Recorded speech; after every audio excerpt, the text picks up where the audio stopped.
Back to another installment of Delayed Call, here with Andrew Gillie, Coach Sean Hogan for Ohio Bobcats hockey. I'm Jordan Horrobin. So Coach, we'll start with just the first road series that you guys had against Robert Morris, Illinois last weekend. 6-4 win on Friday and a 5-4 shootout loss, which technically counts as a tie on Saturday.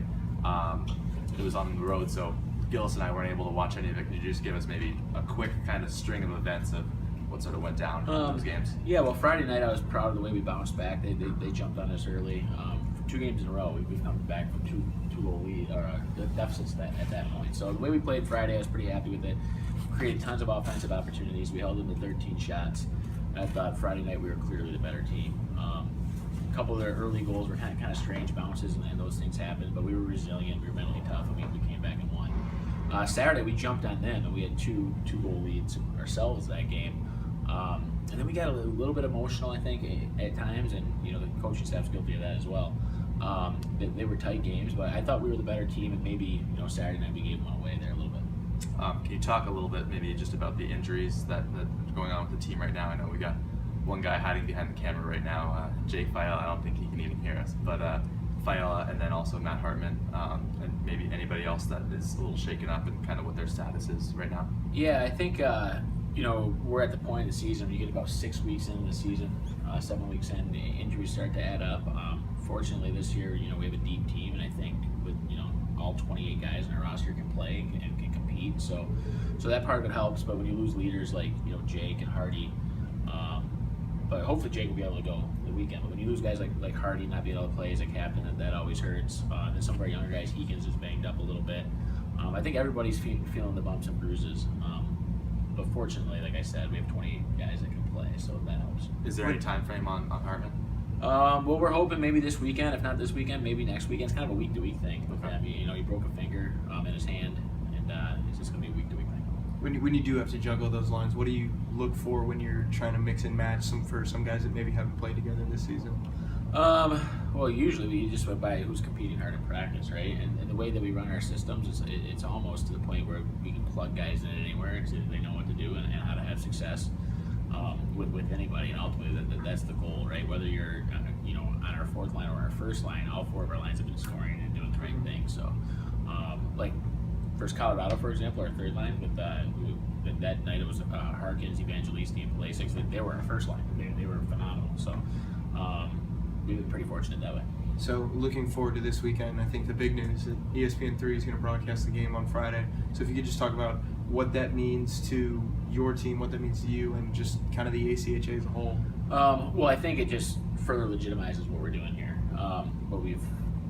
When I talk about Bobcat hockey, when I talk about Ohio hockey to recruits or other people, I talk about our college hockey experience, or the athletic experience here, the social experience, the whole thing about the university. This is just another thing, icing on the cake, and the hockey gets better every single year, and it's starting to take notice with people at ESPN. So that's a great thing, not only for Ohio hockey but the entire ACHA. Any nerves from any of the guys? Any guys have said anything to you about maybe being a little more nervous playing on kind of almost the national stage? Yeah, no one said anything, but I imagine like the first few minutes of that game will be just like every other game, though, is you're kind of feeling the other team out, and then it's just you don't even notice it. I'm sure once the game gets going, you get into the game, and it's just like anything else.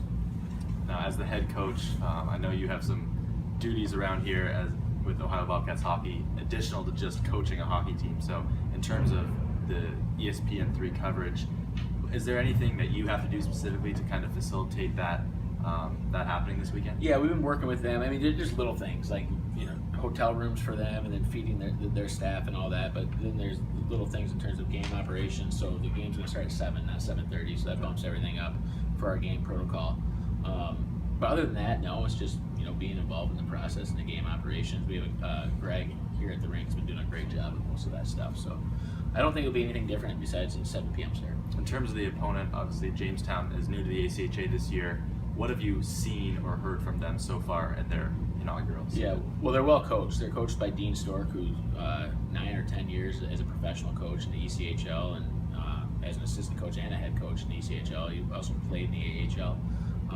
So they'll be well coached. He's done a great job recruiting a lot of Western Canadian kids. They'll be similar to Minot State. Minot State's a good team, and they played them competitively a couple weeks ago. So they're they're no slouch for sure. They're a first-year team, but they're going to be one of the better teams we play. I guess just because the news came out today, Wednesday, about you being named the head coach for the U.S. University Games hockey team in Alchemy. What is Almaty. Almaty. Okay, Kazakhstan, Almaty, yeah. Kazakhstan. Excuse me, my Middle Eastern and African and that whole area of the world geography lacks a little bit. But I guess just maybe talk about what that means for you in terms of how this team is built and what what kind of responsibility you're taking on in that regard. Well, I probably got it because it's in Kazakhstan. They couldn't find anybody else to go. So, no, I've been assistant coach for that team for the last 2 World University Games. We try to take the top players in ACHA Division I, but they got to be the right fit for the roster too. So, and essentially, the Winter World University Games is the 2nd largest international sporting event in the world, believe it or not, outside the Olympics. I didn't know that either. Wow.